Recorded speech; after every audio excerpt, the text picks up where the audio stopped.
जय श्री राम। दोस्तों, जब भी जीवन में अंधेरा घिर जाता है, जब संकट सामने खड़े हो जाते हैं, तब एक नाम है जो दिल को हिम्मत और मन को शांति देता है, हनुमान। आज हम उसी महावीर के जीवन, उनकी लीलाओं और उनके संदेश की गहराई में उतरेंगे। ये कहानी केवल वीरता की नहीं, बल्कि निस्वार्थ भक्ति, धैर्य, ज्ञान और सेवा की भी है। चलिए शुरू करते हैं इस दिव्य यात्रा को, प्रस्तावना से लेकर निष्कर्ष तक। बजरंगबली कौन है? बजरंगबली ये नाम सिर्फ एक उपाधि नहीं, बल्कि एक चरित्र का सार है। बजरंग का मूल शब्द वज्रंग से जुड़ता है, जिसका भाव है वज्रसमान कठोर अंग, अर्थात अटूट शक्ति। बली का अर्थ है बलवान, इसलिए बजरंगबली का अर्थ हुआ वज्र सदृश शरीर वाले, अत्यंत बलशाली।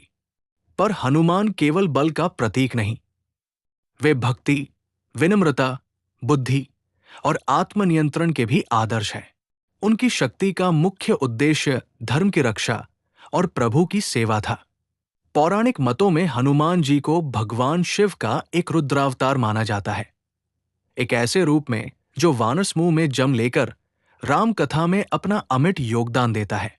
वे मारुति यानी वायु से संबंधित, अंजनीसुत यानी अंजनी के पुत्र, पवन पुत्र यानी वायुदेव के पुत्र और संकटमोचन यानी संकटों को दूर करने वाले के नाम से पूजे जाते हैं।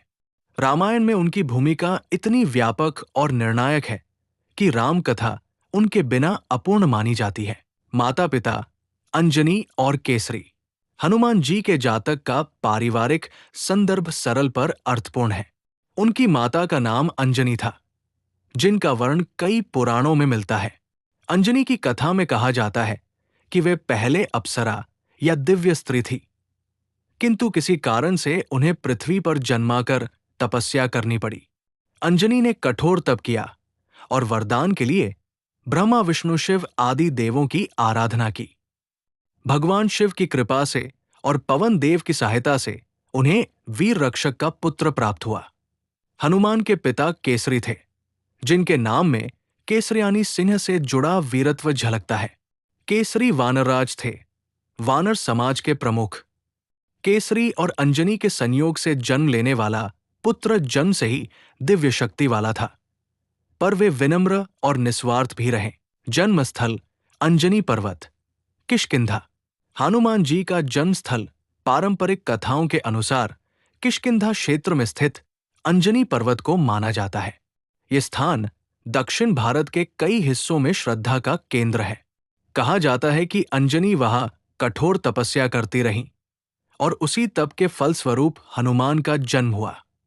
आज भी उस स्थान को अंजनेया जन्मभूमि कहा जाता है और वहां के मंदिरों में लाखों भक्त सालाना स्नान पूजा के लिए आते हैं। जैसा कि अक्सर पौराणिक कथाओं में मिलता है, जन्म एक सामान्य घटना नहीं थी, ये एक उद्देश्यपूर्ण और दिव्य आरंभ था।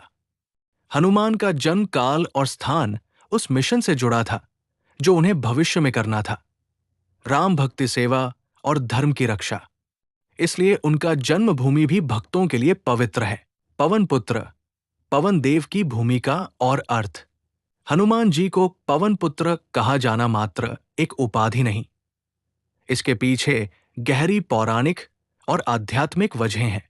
कथा अनुसार जब माता अंजनी को पुत्र की चाह हुई और शिवजी ने वरदान देने का निर्णय लिया, तब पवन देव ने उस दिव्य संतान को धरा में प्रवेश कराने में महत्वपूर्ण भूमिका निभाई। इस प्रकार हनुमान में वायुदेव की आत्मिक ऊर्जा समाहित हुई। गति, वेग, उड्डयन शक्ति और अद्भुत चपलता। इसलिए पवन पुत्र शब्द ये सूचित करता है कि उनके अंदर वायु की प्रकृति, तेज और अनवरत गतिशीलता थी। इसका प्रतीकार्थ और भी रोचक है।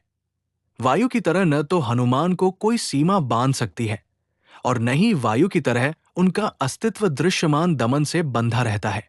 पवन पुत्र होने का अर्थ यह भी है कि वे सर्वत्र पहुंचने, समय पर प्रकट होने और भक्तों के संकटों तक तुरंत पहुंचकर उनका निवारण करने में समर्थ थे।